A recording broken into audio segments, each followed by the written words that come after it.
The desert doesn't forgive mistakes. Neither does the sky. It was June 2014 when the world watched ISIS sweep across northern Iraq like a black tide, seizing Mosul, Tikrit, and Fallujah in a matter of days. Convoys of white Toyota Hilux trucks, armed with DShK heavy machine guns and black flags snapping the wind, rolled through the desert with impunity. They moved in daylight. They filmed themselves. They believed the skies belonged to them. They were about to learn otherwise. At Creech Air Force Base, Nevada, 7,000 miles from the Euphrates River, Captain Rebecca Harlow sat in a windowless trailer staring at 3 glowing monitors. Her hands rested on a joystick connected to an MQ-9 Reaper drone, circling at 18,000 feet over the Syrian-Iraqi border. The feed was crystalline. Infrared thermal imaging turned the sand silver white, vehicles glowing like embers. Predator 2-4, this is Overlord. Confirmed visual on convoy heading 270 degrees, approximately 12 vehicles, moving west toward Al-Kamal. Her voice was calm, clinical. She'd been doing this for 9 months. Overlord, Predator 2-4 confirms. 12 vehicles, armed technicals, no civilian markers, moving in tactical formation. In the adjacent seat, Senior Airman Marcus Diaz monitored the sensor suite. Zoom, enhance, tag, track. Every vehicle now had a digital signature, a heat profile, a trajectory prediction. The Reaper's onboard computer calculated speed, direction, and intercept windows with mechanical precision. "They're not hiding," Diaz muttered. "Look at that spacing. They think they own the road." Harlow didn't respond. She'd learned not to personalize targets. The truck in the crosshairs wasn't driven by a man with a name, a family, a story. It was a heat signature, a coordinate, a mission parameter. But even she couldn't ignore the audacity. ISIS wasn't just moving supplies. They were parading. Reinforcements heading toward the Deir ez-Zor front, where Syrian regime forces were collapsing. If that convoy reached its destination, another city would fall. Overlord, request weapons release authority. There was a pause. Static. Then a new voice. Deeper, older, carrying the weight of rank. Predator 2-4, this is General Hayes, COC Qatar. Hold position. We're bringing in fast movers.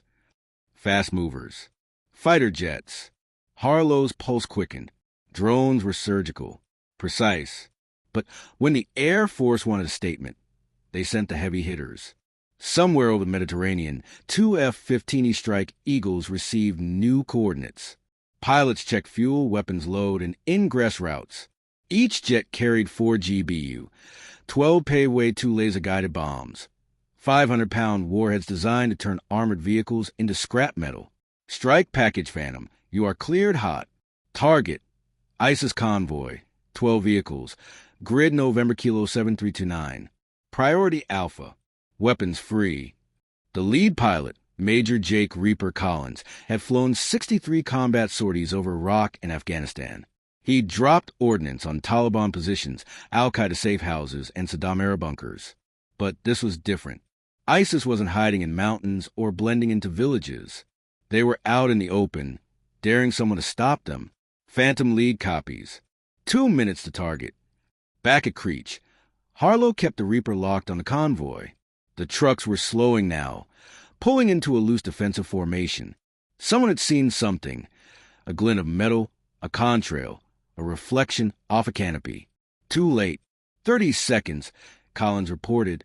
His weapons officer, Captain Alyssa Monroe, painted the lead vehicle with a targeting laser. The GBU-12 Seeker head locked on instantly. Laser's good. Target acquired. Phantom lead rifle. The first bomb fell. For 2 seconds it was silent, just a dark speck tumbling through the blue. Then the warhead slammed into the lead truck at terminal velocity, detonating in a flash of orange and white. The explosion was so violent it flipped the vehicle end over end, scattering debris across a 100-meter radius. The convoy scattered. Trucks peeled left and right, desperate to break formation.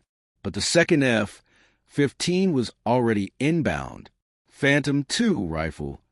Another flash. Another fireball. A technical loaded with ammunition cooked off. secondary explosions rippling through the frame like fireworks. Black smoke billowed into the sky. Phantom lead rifle. Phantom 2 rifle. 2 more bombs. 2 more kills. The desert shook with concussive force. Harlow watched through the Reaper's camera as the remaining trucks tried to flee. Some headed north. Others turned back east. One broke south toward a dried riverbed. None of them made it. The F-15 circled back, cannon pod spinning up.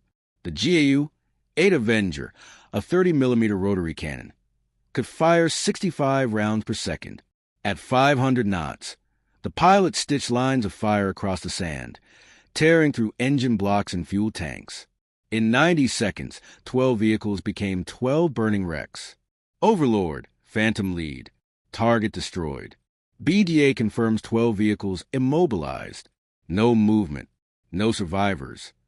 Battle damage assessment. The clinical language of war. Harlow exhaled slowly, fingers still on the joystick. The Reaper continued its orbit, recording the aftermath. Smoke twisted into the sky like black ribbons. The desert floor was scorched, cratered, littered with shrapnel. Good kill, Predator to 4. The voice from Qatar said, RTB. Return to base. Except Harlow wasn't going anywhere.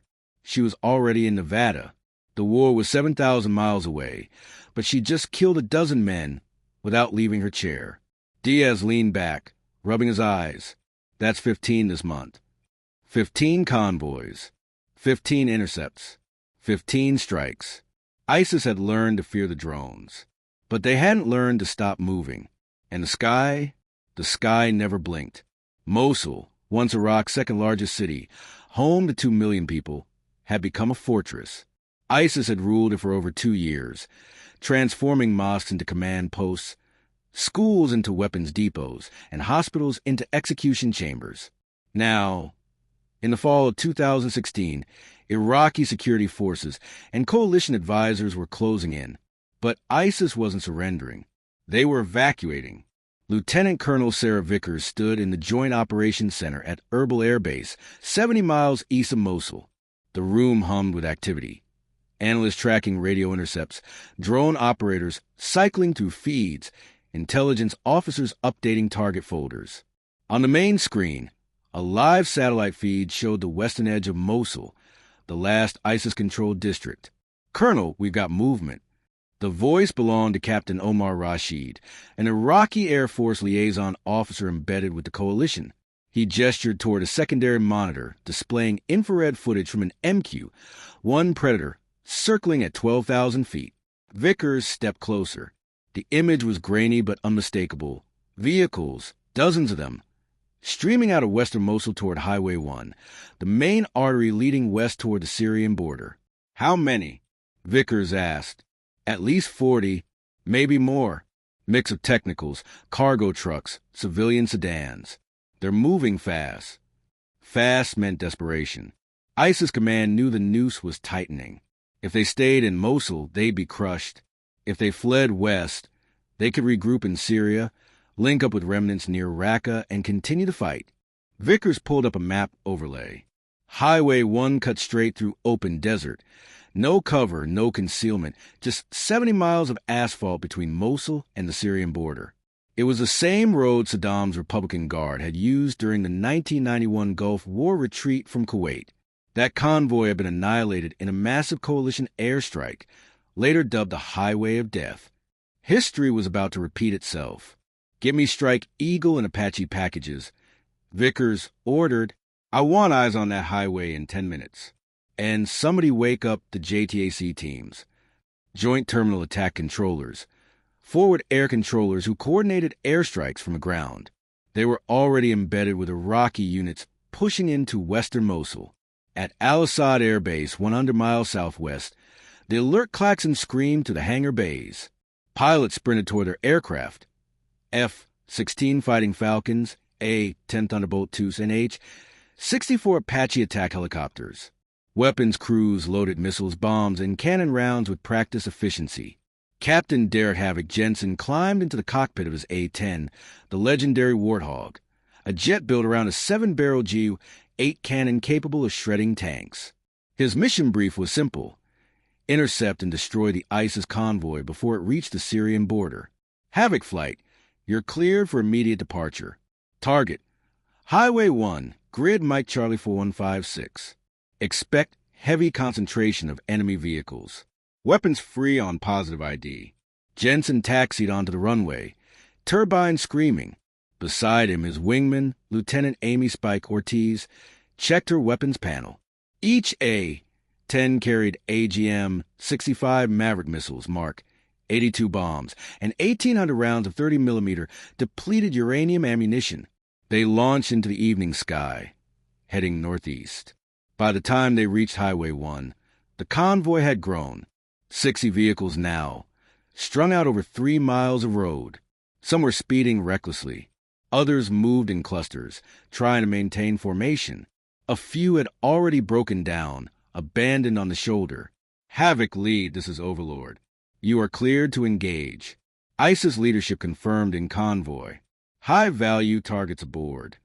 High-value targets: emirs, commanders, foreign fighters, the men who'd ordered executions, plan attacks, and brutalized Mosul for 2 years. Jensen armed his weapons.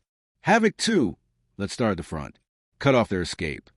The first pass was devastating. Jensen pickled a Maverick missile, watching the infrared seeker lock onto a cargo truck near the head of the convoy. The missile streaked downward, impacting with a brilliant flash. The truck exploded, tumbling sideways and blocking the road. Ortiz followed seconds later, her Maverick slamming into a technical mounted with a heavy machine gun. The vehicle disintegrated. Panic rippled through the convoy. Trucks swerved off-road. Some accelerated. Others stopped entirely, fighters spilling out and scattering into the desert. Jensen circled back, lining up for a gun run. Havoc lead in hot. He dove toward the highway, crosshairs centered on a cluster of vehicles. At 3,000 feet, he squeezed the trigger. The Ju-8 roared, a sound like a chainsaw made of thunder. 65 rounds per second tore into the convoy, punching through engine blocks, fuel tanks, and armor plating. Vehicles exploded in sequence, flames leaping from frame to frame. But the convoy didn't stop. The survivors kept moving, desperate to reach the border. Then the Apaches arrived. Chief Warrant Officer Mike Blade.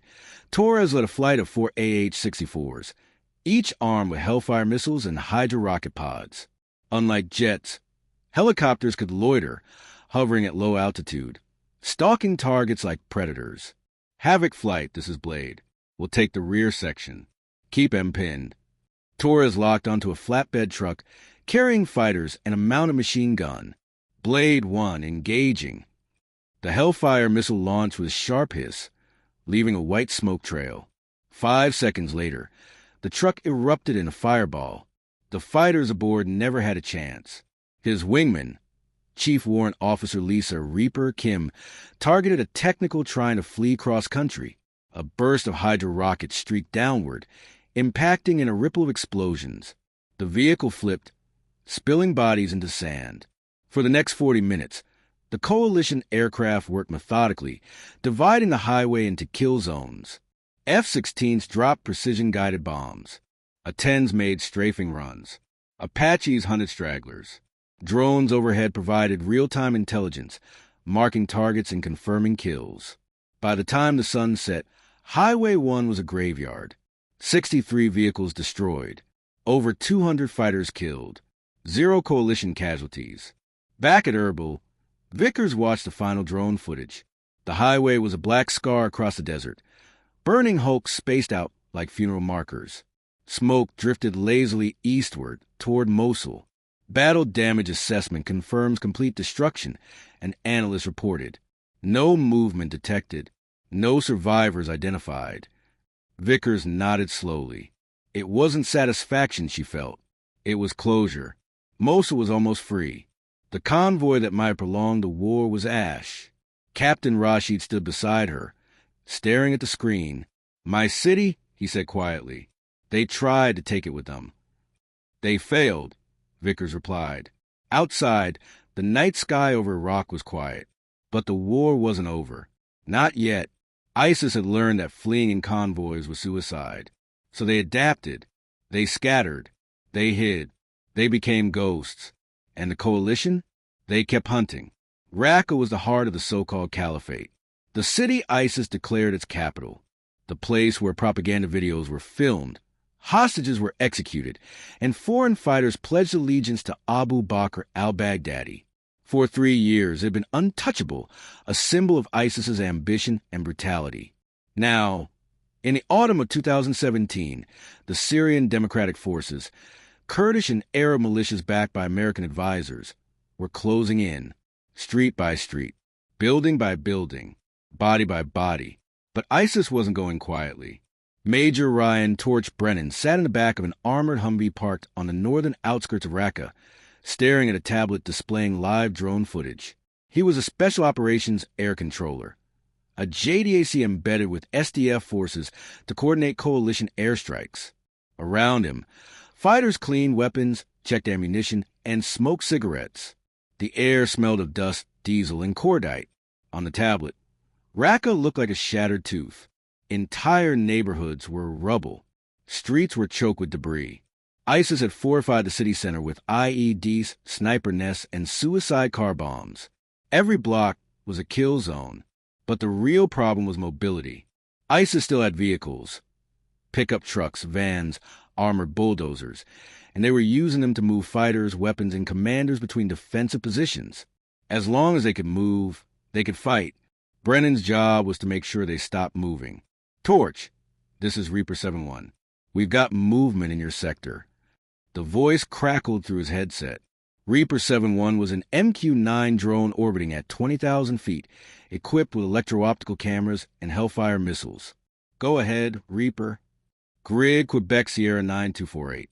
Convoy of 6 vehicles, heading south from the city center toward the old stadium. Looks like they're trying to reinforce the southern defenses. Brennan pulled up the grid on his map. The stadium, once a soccer field, now an ISIS command post. If those vehicles reached it, the SDF southern advance would stall. Reaper, can you confirm hostile? Affirmative. Armed technicals. Heavy machine guns. No civilian markers. Brennan keyed his radio. All Viper elements. This is Torch. Stand by for air mission. Reaper's got eyes on a convoy moving toward the stadium. We're going to cut them off. He switched frequencies, connecting to the Air Operations Center in Qatar. Dagger OC, this is Torch. Request immediate CAS. 6-vehicle convoy. Armed hostiles. Grid Quebec Sierra 9248. Requesting fast movers. Torch, Dagger OC. Stand by. 90 seconds later, 2 F/A 18 Super Hornets detached from a combat air patrol over eastern Syria. Each jet carried GBU, 38 JDM bombs, GPS-guided munitions accurate within 10 meters. Torch, this is Venom Flight. 2-ship F-18s, 5 minutes out. What's the target? Brennan described the convoy, the route, the urgency.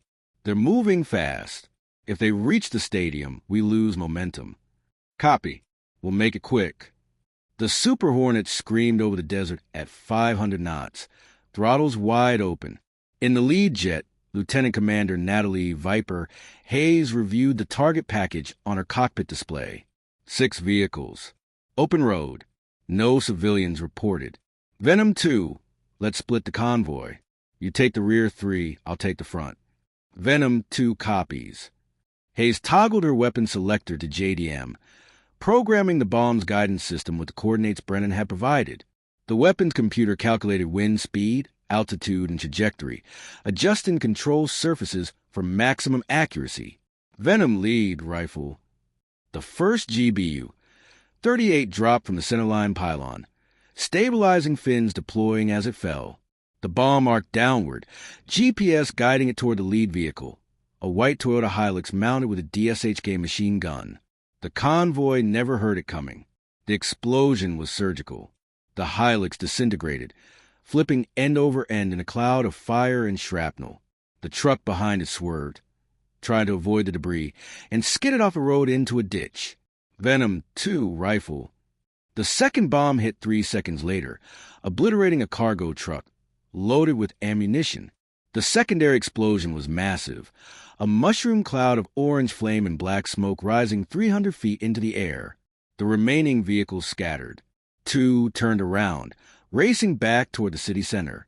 1 tried to flee cross-country. The last stopped entirely, fighters bailing out and running. Reaper, this is Torch. Can you track the runners? Affirm. Tracking 4 dismounts, heading northeast into a residential block. Brennan cursed under his breath. Residential meant civilians.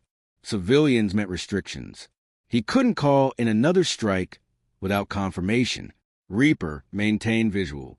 Alert me if they rearm or remount. Copy. The 2 vehicles that had fled back toward the city center weren't getting far. Brennan contacted another drone. This one an armed MQ-9 carrying Hellfire missiles. Shadow 2-2, this is Torch. 2 technicals fleeing north. Grid Quebec Sierra 9261. Can you prosecute? Shadow copies. Lasing target now. The Hellfire's laser guidance system locked onto the lead technical.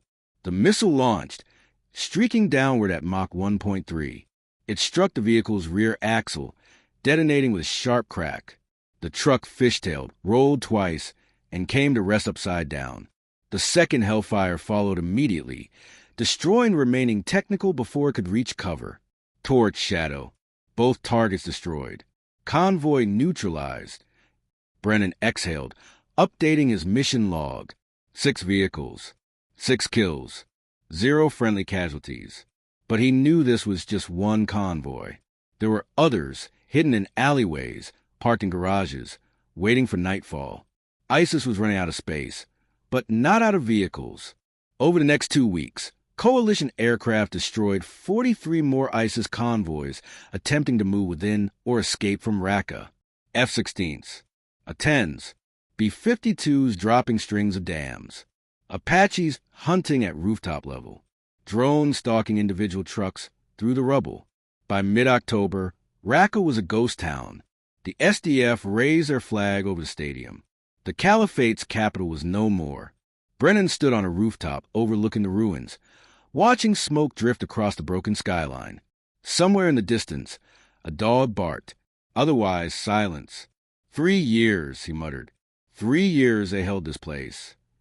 Beside him, an SDF commander named Rajda lit a cigarette. And now, she asked. Now they run, Brennan said, and we follow. Because ISIS wasn't defeated. Not yet. They'd scattered into the desert, crossed into Iraq, melted into the population. The convoys were gone, but the war wasn't over. It had just changed shape.